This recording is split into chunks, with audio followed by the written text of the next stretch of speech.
3, 2, 1.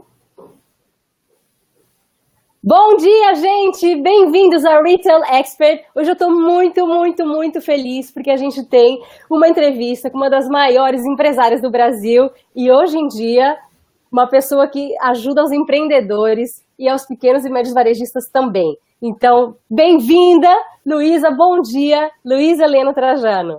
Oi, bom dia, prazer, como esse sistema agora de comunicação nos ajuda, né?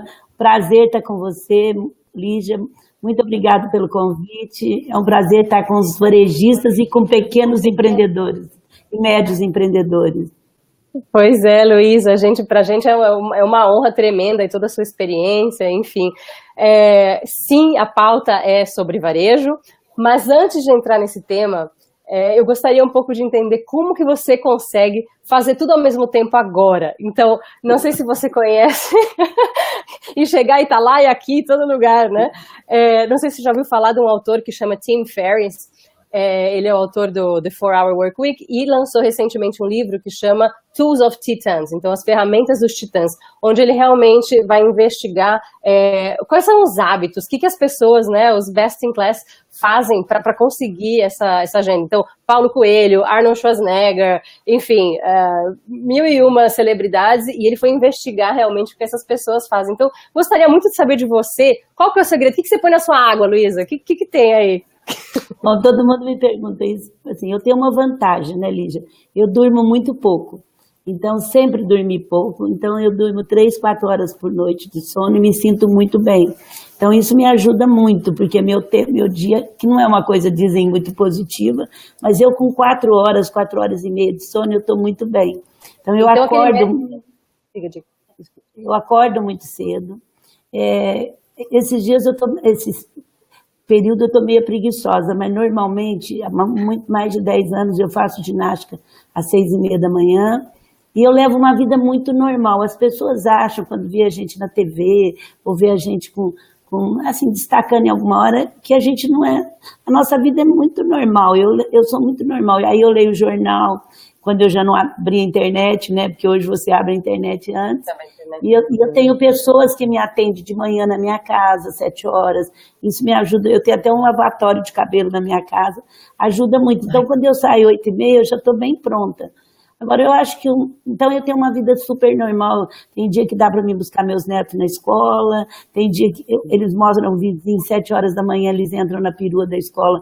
Eu ainda vou ali na portaria deles, colocar na porta. Não todos os dias. Agora, eu acho que o que faz muito é foco. Eu tenho sempre focos semanais, foco mensal e foco anual. Então, eu tenho as prioridades que eu devo fazer. E sou uma pessoa muito descentralizada. Então, assim, eu ensino muitas pessoas a fazerem. Então, eu tenho muita gente comigo. Eu não fico querendo... No começo, quando a gente está montando uma coisa nova, ou como eu estou no evento novo, eu até centralizo um pouco.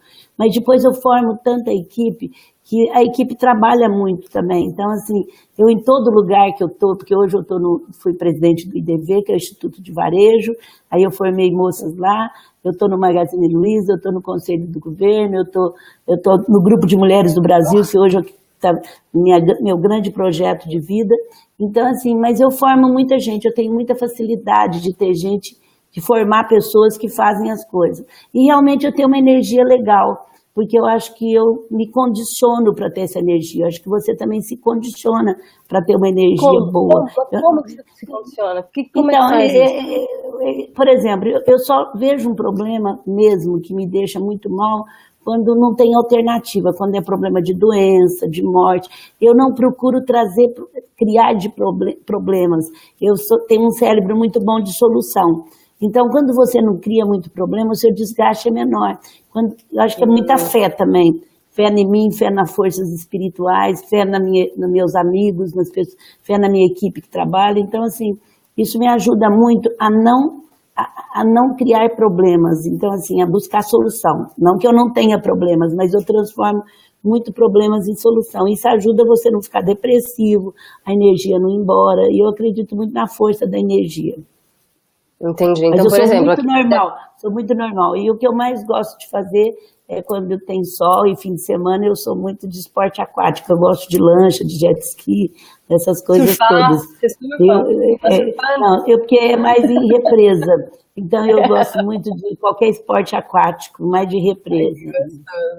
Que gostoso. Mas, enfim, do que você falou, a gente já tirou algumas coisas que talvez você ache normal, mas não muita gente é normal, que é não dormir tantas horas, se tem essa facilidade, né? Não, mas eu não estou nem aconselhando isso para os outros, não. Não. Mas a sua fisiologia te permite fazer uma coisa assim. Depois você faz exercício de manhã, primeira hora da manhã, nessa adrenalina, antes, né, de receber as notícias, é o exercício, e depois a informação do que está acontecendo no mundo, antes de você afrontar o seu dia de trabalho. Então, é mais ou menos isso. Isso mesmo. Sim. E sou muito focada, eu acho. E também sei descentralizar. A pessoa que centraliza muito para ela não tem muita condição de poder fazer muita coisa. Delegar, você diz assim? Delegar. Saber delegar, saber formar a equipe para fazer o que você não precisa fazer. Entendi. Luísa, outra pergunta assim dos começos, antes da gente entrar realmente no varejo 100%, como foi que aconteceu que você saiu de trás do balcão e virou palestrante e saiu para o mundo para falar o seu propósito? Porque no final das contas você está virando embaixadora do Brasil, então como foi que você saiu da direção da empresa e foi falar seu propósito? Você saiu do Magazine Luiza e foi para o mundo. Como foi esse momento? Primeiro, eu não saí do Magazine Luiza, né? Eu saí da operação. Não, eu entendi, eu estou só brincando com você. Então, assim, eu trabalhei desde cedo, eu fiz esse processo e eu sou uma pessoa, assim, que sempre tive propósito. Então, meu propósito primeiro era por que uma empresa cresce e as pessoas não conseguem ser elas mesmas. Então, era investir muito na pessoa para que eu pudesse crescer. Você imagina, eu sou do interior de Franca, uma cidade do interior de São Paulo. Cheguei em São Paulo, a minha área só tinha homem quase, até hoje, os presidentes todos homens. Eu tinha chegado do interior sem faculdade, fiz faculdade na minha própria cidade e ter que vencer aqui. Mas é que eu falei, eu nunca busco problema, eu sempre busco solução. Então, e depois eu tinha um propósito, por que a empresa não pode crescer e as pessoas ser ela mesma, errar e acertar como todo mundo. Então, nós estamos há 20 anos entre a melhor empresa para se trabalhar. Em 2003, nós somos a melhor empresa do mundo para se trabalhar, e não é só de varejo, competindo com todos os segmentos. E essa cultura da empresa, a minha maior preocupação é que ela internalizasse nos ossos e não nas paredes, porque é uma cultura que respeita as pessoas, que não tem lucro apesar de tudo. Nós somos uma empresa auditada há mais de 20 anos, nunca usamos nenhum tipo de coisa para crescer e conseguimos crescer. Lógico, não ser a maior do mundo, mas crescer. E eu acho que, então, primeiro, esse foi meu propósito. A hora que isso estava pronto, eu acho que nós temos que aprender a devolver para a sociedade. E eu sempre fui muito apaixonada pelo Brasil.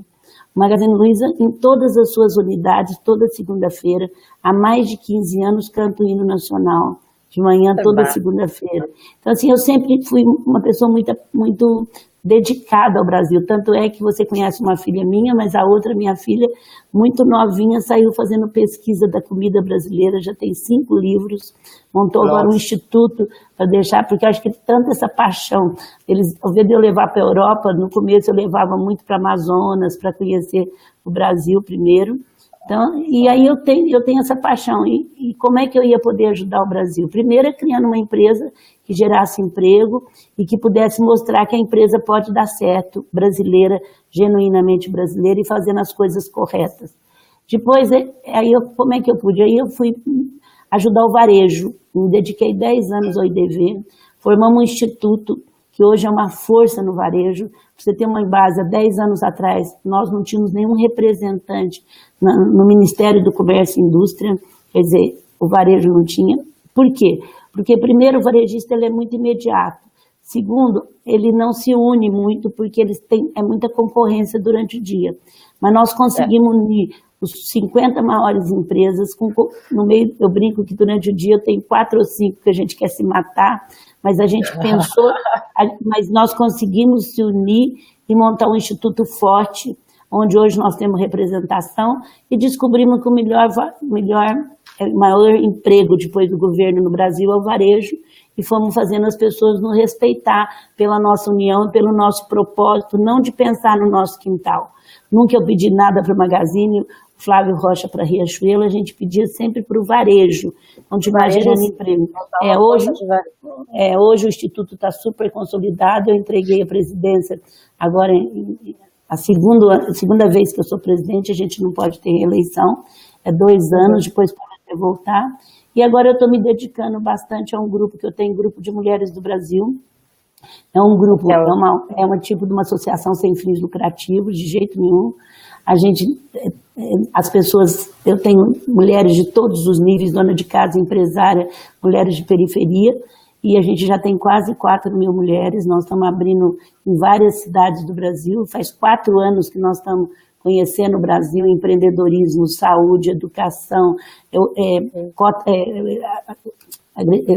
cota para mulheres em conselho, transformar o que deve em 80 anos em 8, toda a parte de agressividade das mulheres, né? Nós temos um comitê que só cuida disso, e não é só de mulheres, de homens também. Então nós temos 12 comitês, onde esses 4 anos a gente nem apareceu, porque nós somos por interior. A gente não inventa a roda, mas a gente apoia ONGs que tem. Então hoje meu grande objetivo é realmente criar o maior grupo da sociedade civil, sem fins lucrativos, sem pensar em ser político, sem pensar em montar partido, mas interferir profundamente nos destinos do país, porque o país é nosso, e a gente começou pelas mulheres, e esse movimento está muito forte, até porque o momento do Brasil exige isso, que a sociedade civil assuma o Brasil. Nós não podemos reclamar, nós não podemos inventar a roda, não podemos falar mal de ninguém, mas nós temos que acreditar que nós somos capazes de mudar o Brasil para os nossos filhos, para os nossos netos. Então, hoje, meu grande foco é esse. Maravilha, Luísa, muito obrigada. Agora entrando Agora, só um minutinho. Como foi feita a transição, que eu vi a pergunta, eu sou uma pessoa que eu não espero o momento chegar. Eu sempre estou antes do meu momento, então eu não sofro tanto, porque eu já mudo de ciclo antes, que eu acho que as empresas morrem, as pessoas morrem quando elas não mudam de ciclo. Eu já mudo de ciclo antes. Que é a pergunta da Mariana, que é uma especialista em tudo que é digital, né? E isso, entrando nessa pergunta, você falou na última palestra que eu vi, que era um prêmio no Caminho Certo, você comentou que o Magazine Luiza, hoje em dia, é entendido como uma empresa digital, que tem pontos físicos, mas com calor humano. Então, legal. Hoje em dia... Eu sabia que você está certinha. Eu fiz a minha lição de casa. Então, assim, dentro desse conceito, hoje em dia, como que a experiência da loja pode se defender? Como que o varejista pode ter o seu consumidor na loja, sendo que é muito mais fácil, muito mais prático comprar de casa? Por que a pessoa viria à loja no futuro? Na sua opinião, o que tem na loja física? Super legal essa pergunta, eu acho que também é um pouco da Mariana que estava perguntando.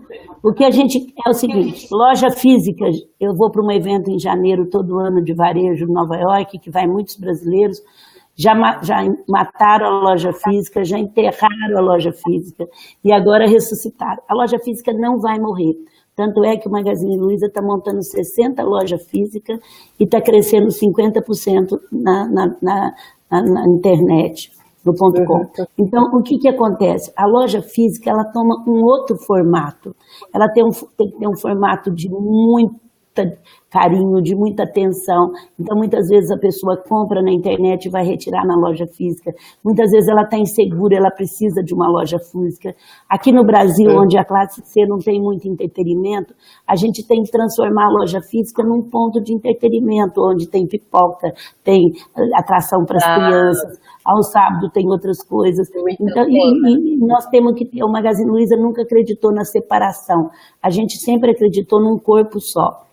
Então, nós nunca separamos CGC de loja do .com, que até teve uma época que ele valia mais do que a loja física. Então, assim, a loja física não vai morrer, agora ela muda de papel. Agora, esqueça, tem que estar no digital, tem que estar, ou seja, através de você criar seu site, ou através de marketplace, ou se associando às associações comerciais, aos diretores logista da cidade, mas nós não podemos ficar fora do digital. 57% das pessoas ainda procuram na internet e vão comprar na loja física. Então, esse mundo se mistura, ele não se separa. Agora, a loja física muda um pouco, os tamanhos dela vão ser cada vez menores, até de supermercado, mas elas têm que ter um atendimento de primeira e pessoas que gostam de servir, que acham que servir é nobre. Porque a pessoa que procura uma loja física é porque ela quer carinho, ela quer atenção, ela quer que tire dúvida. E muitas vezes ela acaba comprando na loja física, mas ela comprou uma TV na internet, mas vai retirar lá, ela compra um liquidificador, ela compra outra coisa, se o atendimento for bom. Então, mais do que nunca, atendimento, tanto no virtual como no físico, é indispensável. É indispensável. E já entramos na outra pergunta daqui a pouco da Mariana, mas a pergunta, a gente falou de loja. E o shopping? O Caio Camargo, ele foi nosso último entrevistado aqui, ele tinha feito um post falando, o shopping morreu, que deu muita controvérsia. Você acha realmente que o formato de shopping hoje em dia está acabado, tem que se reinventar ou não? É um As formato que ainda pesquisas, funciona. principalmente nos Estados Unidos, dizem que eles têm que acabar, porque eu acho que o shopping vai ter que diminuir um pouco e ter muito entretenimento, principalmente em países onde a classe C não tem muito lugar para sair, para passear. Então, nós temos mais de 60 milhões de pessoas que a família ganha R$2.000 por mês. Então, o shopping tem que ser um lugar de entretenimento. Então, os shoppings top tem que ter muito entretenimento, desfiles bonitos. Eles têm que se reinventar. Esses shoppings muito grandes, tanto loja muito grande, é que eu acho que tem, e nunca ficou tão bom para os pequenos e médios, desde que os pequenos tenham atendimento e também esteja conectado no virtual e faça diferença. Ele não pode estar nem que seja um Instagram. Entendi. Tem que ter uma presença, mesmo que seja pequena, né, no mundo digital. Não pode nem ser muito pequena, uma presença boa no virtual. Agora, como ele faz isso para o custo ser baixo, é através de se associando a marketplace de grandes empresas, o Magazine Luiza tem, depois o Amazon tem, aqui no Brasil a Americana tem, se associando a marketplace que pode até te dar conteúdo também. Entendi. É uma dica ótima para todos aqui. Baixar a curva, então, a outra pergunta aqui da Mariana é... vejo muitos amigos na Ásia comprando produtos na China e vendendo na Europa ou na América do Norte, mas quase ninguém vendendo produtos produzidos no Brasil para fora do Brasil via e-commerce, Amazon, etc. Então, queria muito saber se é possível vender produtos brasileiros via e-commerce para países fora do Brasil. Se você tem alguma dica nesse sentido. Mariana, a gente ainda tem que abaixar os custos nossos de impostos para fora e de tudo mais. É uma judiação. A nossa luta é grande nesse nível, porque você poderia muito bem, o Brasil hoje tem artesanatos maravilhosos, comida maravilhosa, o Brasil está cada dia mais na moda disso, mas infelizmente inviabiliza transporte e custos tributários.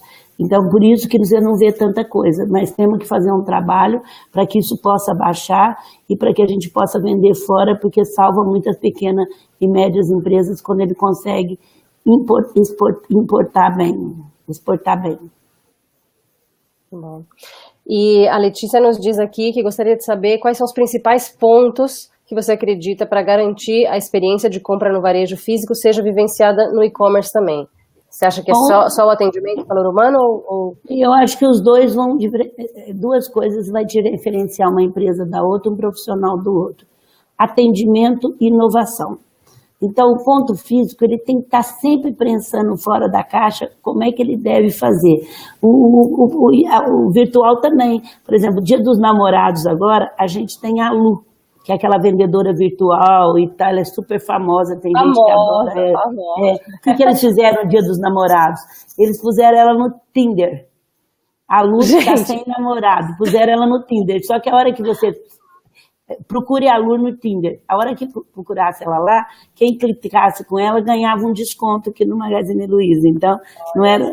então você tem que pensar nos dois, você tem. Como a gente tem a liquidação das 5, como a gente tem um sábado totalmente para o cliente que é aquele cliente fiel, que ele tem café da manhã, cabeleireira, na loja física. Então você tem que estar sempre inovando. A inovação que eu não vejo não ser feita através do digital, você tem que estar sempre inovando, tanto no .com, seja inovação de produtos, lançamento de produtos diferentes, seja fazendo uma interação bem corpo a corpo, com o cliente, tratando o cliente como único, tendo um banco de dados que você sabe o que ele comprou e qual o estilo que ele gosta. E o pequeno e o médio, ele tem muito mais condição de fazer isso. Se ele, qualquer programinha que ele tem a sua vida, o que você comprou, o que você gosta, além de ter um calor humano e um atendimento melhor. Então, atendimento e inovação vai ser o foco, tanto para o virtual como para a loja física. Porque produto bom, você entregar no dia, você ter preço acessível, isso vira commodity. Você vai ter que ter, além disso, e isso exige um alinhamento com a sua equipe, acreditar que essa equipe é capaz de dar ideias inovadoras, é muito legal. Que bacana. Eu adoro que você faz esse, aqui fala em espanhol, né? Hincapié. Você aperta muito essa tecla do atendimento, né? Porque muita gente fala preço. O preço é commodity.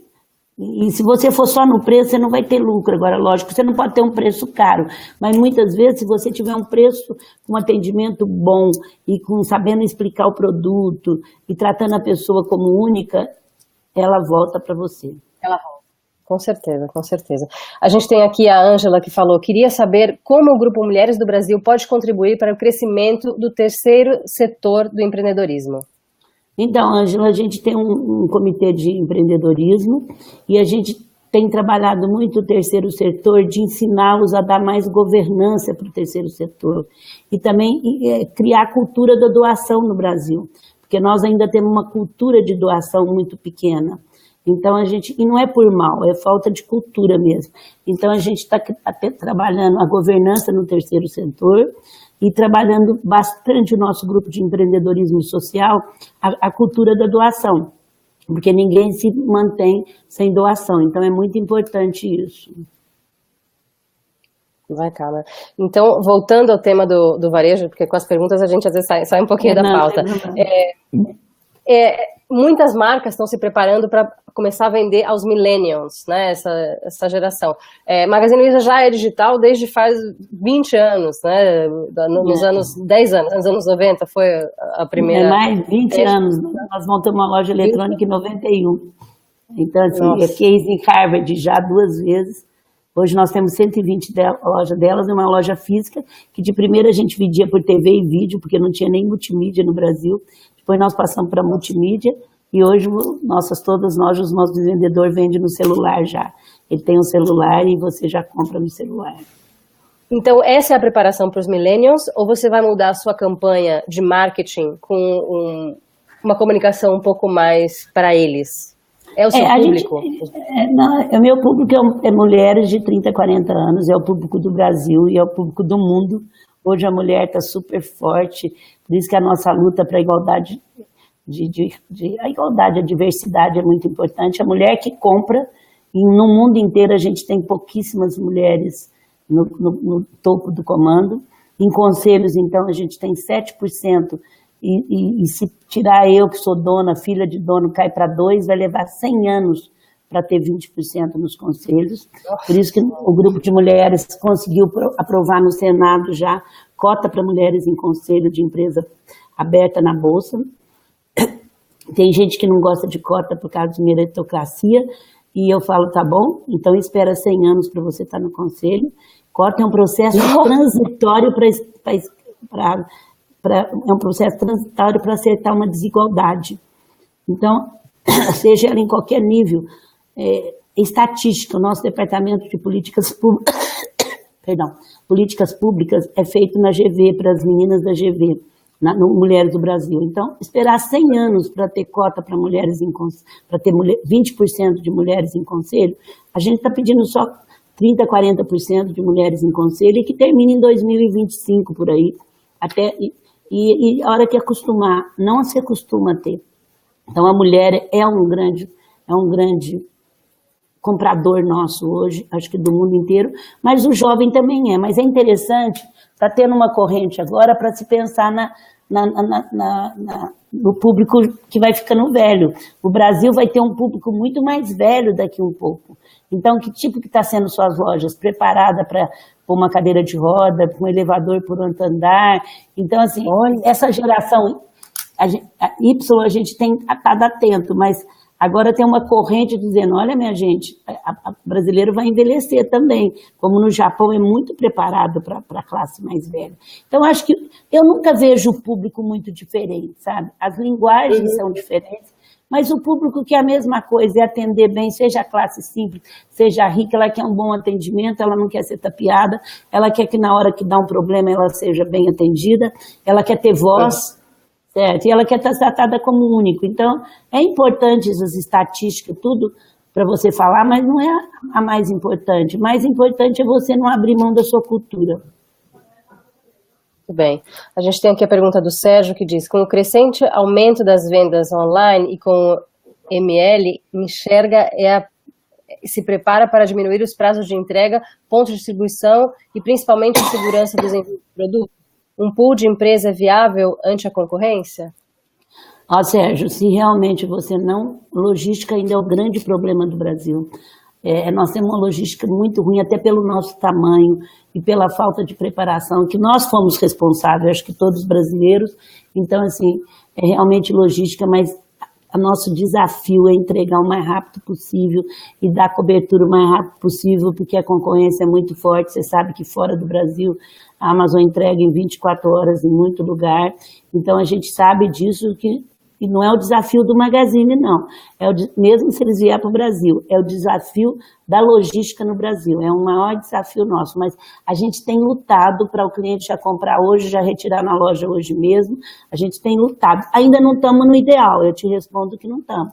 Mas é uma luta, é o foco nosso em pessoas, em digital e logística. Eu acho que tem que ser o foco de todas as empresas brasileiras. Luísa, você acredita em entrega pelo drone? Esses testes que a Amazon está fazendo? Você acredita? Eu acredito em tudo, Eu acho que nada você pode dizer que você não acredita. Agora, até dar certo, quando eu comecei loja eletrônica em 91, Magazine Luiza traz para a sua cidade a loja do ano 2000, todo mundo achava, isso aí é uma menina do interior, eu era mais novinha, que está tentando inventar uma moda aí. Até hoje tem gente que me pede desculpa por não ter acreditado, as indústrias mesmo, era catálogo. Então, assim, por esse motivo eu não desacredito em nada. Testo aquilo que acho que o custo é viável para testar. Né? Eu não vou testar uma coisa que eu não acredito que seja muito caro, mas tudo que não é muito caro, eu acho que a gente deve testar tudo. E a maior diferença que você nota no varejo do Brasil, comparado ao varejo do exterior, tanto em visual merchandising, quanto em comissões, em jeitão mesmo de fazer a venda, quais são os pontos positivos e negativos que você acha com o mercado internacional? Podemos falar dos Estados Unidos ou Europa, porque tem muita vamos falar dos Estados Unidos, que eu acho que é mais forte o varejo, né? Europa também. Atendimento no Brasil é muito melhor. Atendimento pessoal. Em compensação, a objetividade, para trocar uma coisa num minuto, para você pagar num minuto, é uma objetividade o atendimento, é uma coisa incrível, principalmente nos Estados Unidos. Portugal eu ainda sinto que tem um pouco mais de dificuldade. O Japão, por incrível que pareça, como as pessoas lá não é tão automatizado o ponto de venda. Aí na Espanha tem empresas muito automatizadas, e a nossa luta, esses dias a gente criou o Mobile, que é o vendedor na nossa loja física, trabalhar com o celular. A gente diminuiu de 40 minutos para 5 minutos o atendimento. Então, assim, é uma luta muito grande. E a burocracia que nós temos de impostos, não é tanto valor de imposto. Você tem que ter uma área para aspecto. Enquanto aqui no Brasil a gente tem 50 advogados para o número nosso de trabalhista, lá nós temos 3 nos Estados Unidos. Nós não, estou falando uma empresa, nós não temos nada fora do Brasil. Então, assim, atrapalha ainda a burocracia do país e a nossa não objetividade tecnológica no ponto de venda. Em compensação, a gente compensa no atendimento, no carinho, na alegria. Então, você chega, é tudo muito frio. Quando você tem uma coisa mais... Principalmente nos Estados Unidos. Eu acho que na Espanha, em Portugal, eu estive lá agora, minha filha mora lá, é muito diferente, mas também não é tão objetivo. No Japão, por incrível que pareça, não é tão automatizado os varejos, assim, porque os pacotes deles tudo é muito certinho, é tudo muito bonitinho, eles são muito detalhistas na forma de receber, né? Então, se eles perderem isso também, eles perdem um pouco da cultura deles. Mas dos Estados Unidos a gente perde muito no vendeu na hora de trocar, de dar um problema, de tudo mais, é muito mais problemático. Tá mas certo. A gente compensa com atendimento. Com carinho. Atendimento. Olha, a Sônia está fazendo uma pergunta aqui que ia em linha com o que eu queria perguntar para você. Como o Magazine Luiza se estruturou estrategicamente para enfrentar essa tempestade? Então, assim, a minha pergunta anterior era quantas vezes você teve que se reinventar? Porque tantos picos de crise, agora a gente está vivendo um momento de altíssima crise, mas qual é a dica para esse pequeno e médio varejista? Quantas vezes você teve que fazer, né, da limonada? Olha, eu vou te falar uma coisa. Eu já vivi, eu tenho um quadro que eu mostro da Mira Leitão nas minhas palestras, desde 86, quantas crises, quantas moedas. Não se esqueça que o Collor uma vez retirou dinheiro de todo mundo, você não deve lembrar. Mas lembrou? Ficou 50 mil cruzeiros na época depositado. Nós tivemos não sei quantas moedas. Teve uma moeda, Lígia, que a gente tinha que andar com uma maquininha, porque você dividia os R$50 de hoje, para você saber o valor, você dividia por 2.750. Então, você não lembra disso. E cada época, essa você não lembra, nós já tivemos muitas moedas, muitos zeros cortados, muita inflação. Se a Espanha respirasse aí, se ela espirrasse, nós íamos para a UTI, porque qualquer crise global era muito pesada aqui dentro. Então, assim, realmente essa crise foi uma crise política, ética e uma crise econômica por consequência. Ela veio junto. Uma crise que demorou mais tempo do que as outras para passar. Bom, a gente sempre cresceu na crise.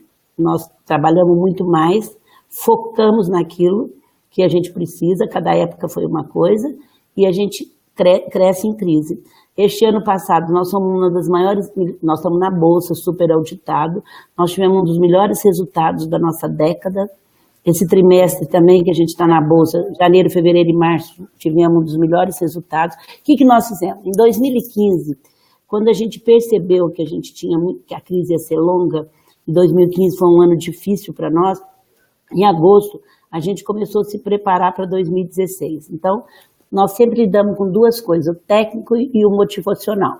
O técnico, mandamos as cidades onde a gente tinha lojas, a gente mandou fazer uma pesquisa, qual que era a participação de 5 segmentos nossos, telefone, linha branca, e qual que era da concorrência.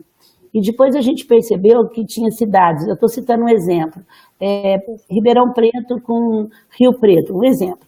Por que Ribeirão tinha tanto de participação e Rio Preto tinha menos? Eu estou citando um exemplo. A gente começou a comparar cidades com cidades.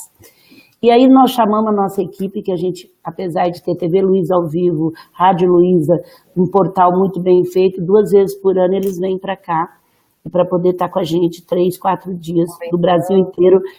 E olha que nós temos 810 lojas, então assim, é mais de 1.500 pessoas que vêm para cá, fora 12 centros de distribuição. Então a gente chamou a equipe e o Frederico e a equipe ficou um dia inteiro trabalhando o porquê disso e dando claramente qual a meta. Se o bolo não vai aumentar, você tem que tirar a participação de alguém, ser mais eficiente, ser mais competitivo e mais consciente. O bolo não ia aumentar, mas a gente falou, nós temos que aumentar a nossa fatia, porque está aqui, tem o mercado e muitas vezes não está dentro de nós. Se uma cidade estava vendendo 8%, 10% de participação, uma cidade igual estava vendendo 15%, com o mesmo poder econômico, alguma coisa estava errada. Então essa foi a parte técnica, mas o que eu gosto mais de falar foi a parte motivacional. A gente criou um filme de foca, depois eu posso até te mandar, que eu dei muito é um filme muito bem feito, da foquinha mesmo, que a foca, quando ela está com dificuldade, ela tem que lutar muito mais, buscar novos espaços. As nossas camisetas eram de foca, foca na venda, e todos nós passamos a ser vendedor. A área aqui no escritório, que eu estou falando, tem 700 funcionários, de Franca tem 700, nós temos CDs. Todos nós tínhamos um número para poder vender, todas as áreas. Nós tínhamos que focar na venda. focar na venda e saímos de tudo. E o filme chama Foca na Venda. É muito legal. E nunca demos tanto prêmio interno para a equipe.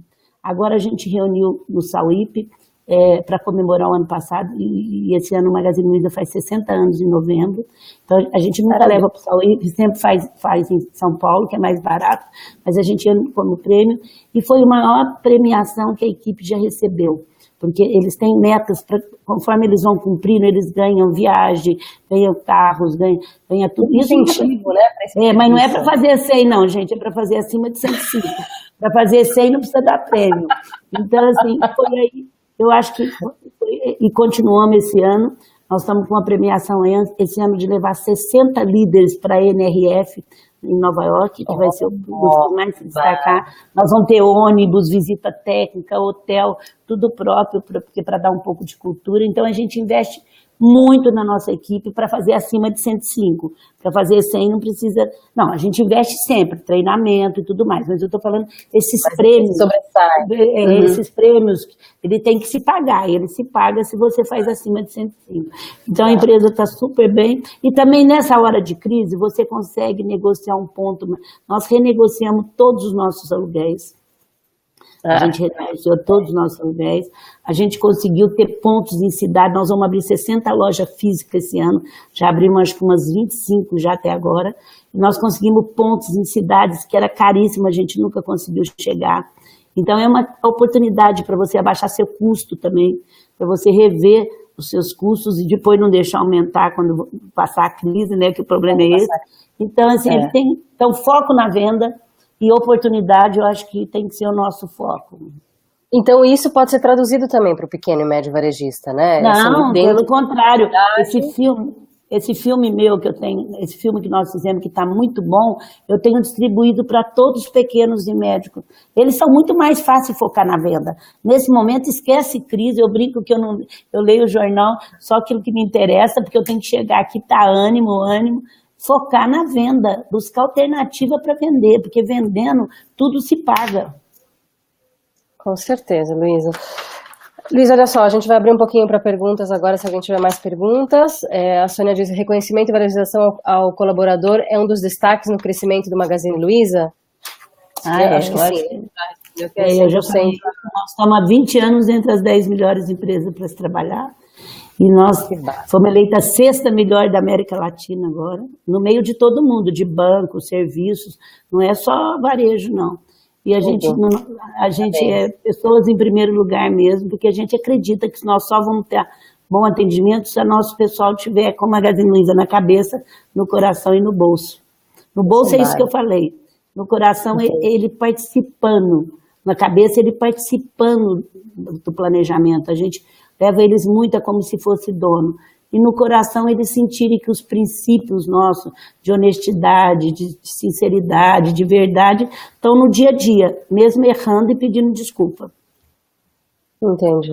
E agora, pensando assim, em anos atrás, quando na época da sua tia, que ela começou, né, com a cristaleria, eu em espanhol já misturo um pouco, mas quando começou com essa loja, se você pensar nisso e pensar na pessoa que está começando um negócio agora, com toda a ilusão, mas também com medo de fazer esse investimento, com medo de começar, o que você diria para essa pessoa que está dando passinho no varejo e vendo aqueles grandes, aqueles Zara, aquelas coisas enormes chegando? Qual que é a sua dica?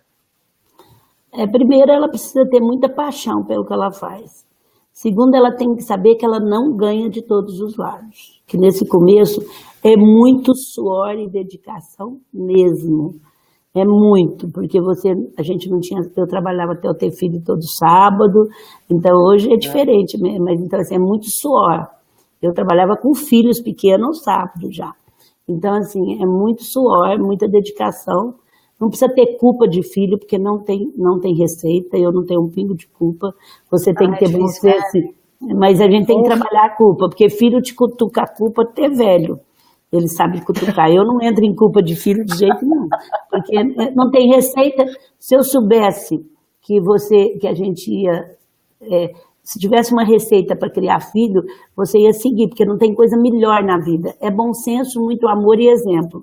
Eu acho que esse é o que nós podemos dar. E não tem expectativa que você vai ter o melhor filho do mundo e que ele vai te elogiar muito, não, porque não é verdade. Então, se você não tem muita expectativa, você não tem muito, aí você não fica com muita culpa também. E que você vai ser a melhor mãe e o melhor pai do mundo. Mas é isso, eu acho que é isso. Ah, que bom, Luiz. Então é isso. Eu queria muito agradecer essa possibilidade, você ajudando aqui o nosso público, e é um pessoal que realmente está remando contra a maré. O momento de hoje em dia não é fácil, mas a gente vai levar o que você falou, que é focar no lado bom, né? Focar em um objetivo e ir daqui, parar de reclamar, né? Ô, Lígia, parabéns para você. Muito obrigada, Luiz. Preocupada com a pequena e média empresa. Você é do tamanho daquilo que você compartilha.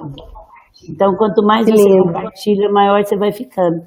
Eu quero terminar com uma frase que eu gosto muito, que você me perguntou do pequeno, como é que ele é. Não pensa muito no grande. É assim, pensa no grande só para aprender o que ele está fazendo. Comece fazendo o necessário, depois você vem o possível e, de repente, você está fazendo o impossível. Minha tia, quando ela começou, comprou uma lojinha, ela foi vendedora há muitos anos, uma loja em frente, de gerar emprego para a família. Depois ela fez o possível, que aí eu entrei, ajudei, quer dizer, ela não teria condição de ter feito, eu acho nem eu ter montado, e agora ela foi no Sauípe, ela tem 92 anos, 90 anos, vai fazer 91. Então ela foi no Sauípe agora, nós levamos ela está na cadeira de roda, ela viu 1.500 líderes gerando 20 mil empregos direto. Então, ela nunca pensou, ela sempre achava que ela ia dar conta porque ela fez o necessário. Se todo dia você fizer o que é necessário, depois o que é possível, de repente você está conseguindo o impossível, que eu acho que ela nunca sonhou disso, era estar no impossível, ver, imagina a emoção dela, uma pessoa que começou a empresa não para ganhar dinheiro, mas para gerar emprego, 1.500 líderes gerando 20 mil empregos diretos e 40 mil indiretos. Então, não se preocupe, faz o necessário, faz o possível, aprenda sempre, tenha garra, suor, não vai ter jeito, não fica reclamando, ai, tô cansada, isso não leva a nada. Mas isso é alguma coisa da água de Franca. Ninguém me tira da cabeça que a água da sua cidade tem um negocinho diferente. Eu concordo também. Lá não tem nem mendigo na rua e tem empreendedor para chuchu. Lá é uma terra de empreendedores e que eu amo muito. Vamos começar a vender água de Franca, vou fazer um negócio gigante, vende online. Aí que ela é empreendedor. Ô, Lígia, um beijo para todas as pessoas que estão assistindo. Muita fé, a fé também ajuda. Beijo. Beijo, obrigada, gente. Um beijão. Obrigada, Luiz.